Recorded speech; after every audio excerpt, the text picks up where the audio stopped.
Robert, could you give us a bit of background on RedR for those who are unfamiliar with their work? Certainly.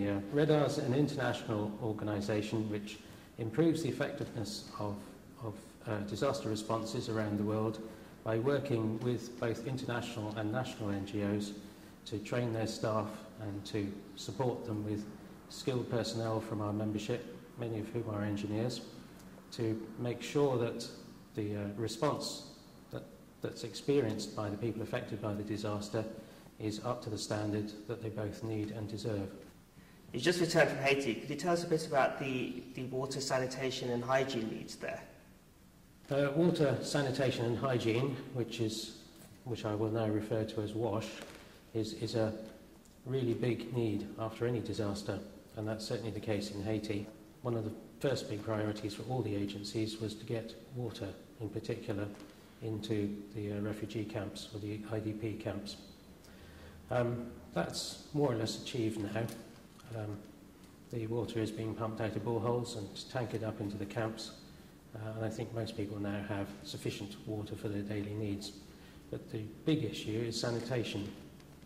As I say, most houses had their own sanitary arrangements, and of course those are now underneath the rubble mostly.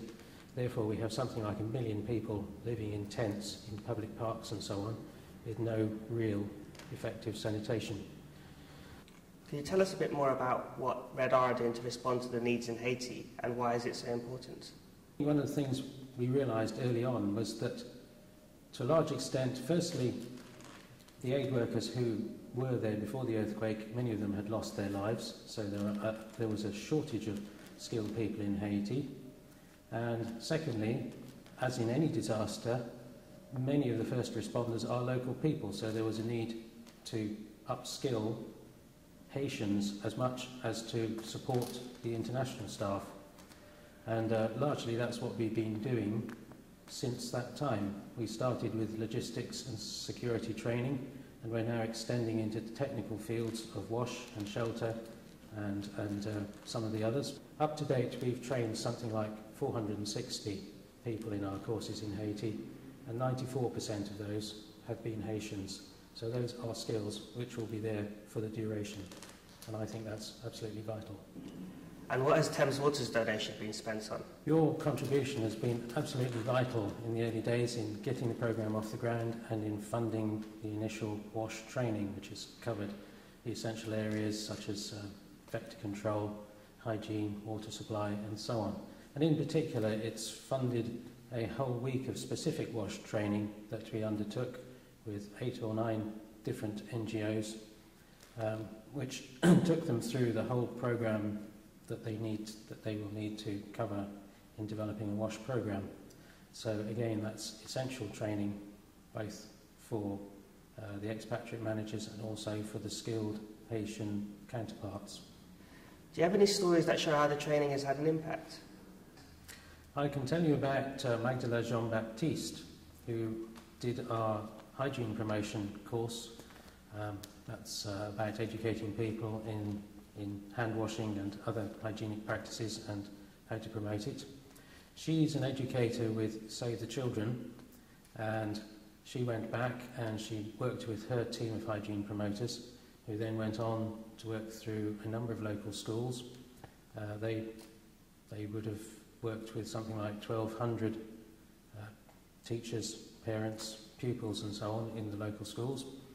She estimated that those 1,200 participants in her training would then go on and talk to their communities about what they'd learned about the importance of washing their hands, particularly washing their hands.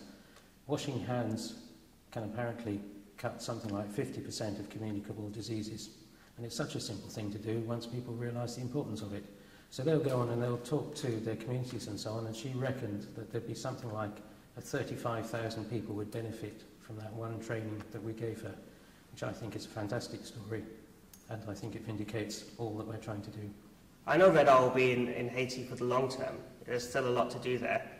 Can you tell us how people can get involved to support your efforts?